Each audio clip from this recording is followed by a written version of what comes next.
Pinangunahan ni Pangulong Ferdinand Bongbong Marcos Jr. ang pamamahagi ng 3,184 e-titles at Certificate of Land Ownership Award o CLOA para sa magsasaka ng Caraga Region. Ginanap ito sa Datu Lipus, Makapondong Cultural Center, Prosperidad, Agusan del Sur nitong Biyernes, 16 ng Pebrero. Layunin kong matapos ang pamamahagi ng lupang saklaw ng Agrarian Reform Program bago matapos ang aking termino. At ang 3,184 na titulo na ipapamahagi natin sa araw na ito ay patunay na kanilang patuloy na pagsisikap.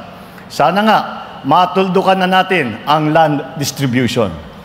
Kasabay ng pamahagi ng titulo ay ang paggawad ng farm machineries at equipment sa 1,681 agrarian reform beneficiaries. Naglaan din ng 194 milyong halaga si Pangulong Marcos para sa farm-to-market road project sa probinsya ng Surigao del Sur, kung saan papakinabangan nito ng 35,000 na magsasaka. Nandito po ako ngayon hindi lang upang maggawad ng proyekto o magpasinaya ng mga bagong programa. Higit sa lahat, andirito ako ngayon upang magbigay ng aking matibay na garantiya na sa bagong Pilipinas, ito ang ating puspusang gagawin.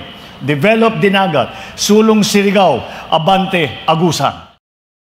Mula rito sa Police Regional Office 13, ako ang inyong PNN correspondent, Patrolwoman Lizelle Mola, alagad ng batas, tagataguyod ng Balitang Pulis.